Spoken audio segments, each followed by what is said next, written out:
نعم. عام 2024 سيكون عام سقوط ورحيل الكبار من أهل السياسة، وعام رحيل الكبار من أهل الفن. مرحبا. كوارث رهيبة. توقعات ليلى عبد اللطيف قبل يومين 2024. آخر توقعات العرافة ليلى عبد اللطيف بشأن الأحداث في الدول العربية، والتي زاد البحث عنها مؤخرا بشكل كبير، وذلك بعدما تنبأت بسقوط طائرة الرئيس الإيراني ووفاته.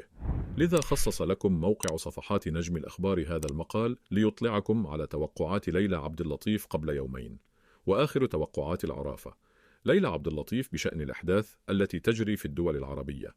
تشييع أحد رؤساء الدول، إلا أن ساحة التشييع ستكون مسرحا لجريمة كبيرة، ومقتل العديد من الشخصيات البارزة. إصابة شخصية سياسية معروفة على مستوى العالم بسبب انفجار مدبر في طائرته أو يخته.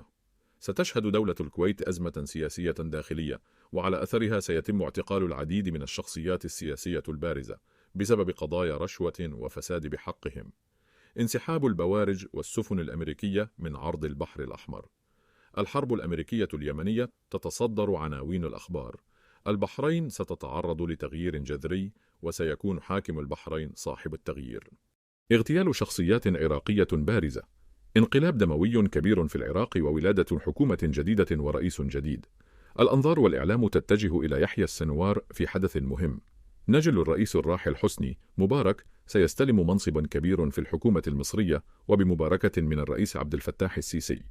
وقف إطلاق النار في غزة لعدة أسابيع، عملية كبيرة لتبادل الأسرى بين فلسطين وإسرائيل. السلطة الفلسطينية بكل أطيافها يد واحدة. أيضا من توقعات ليلى عبد اللطيف على قناة الجديد زيارة الرئيس الفرنسي مانويل ماكرون سوريا.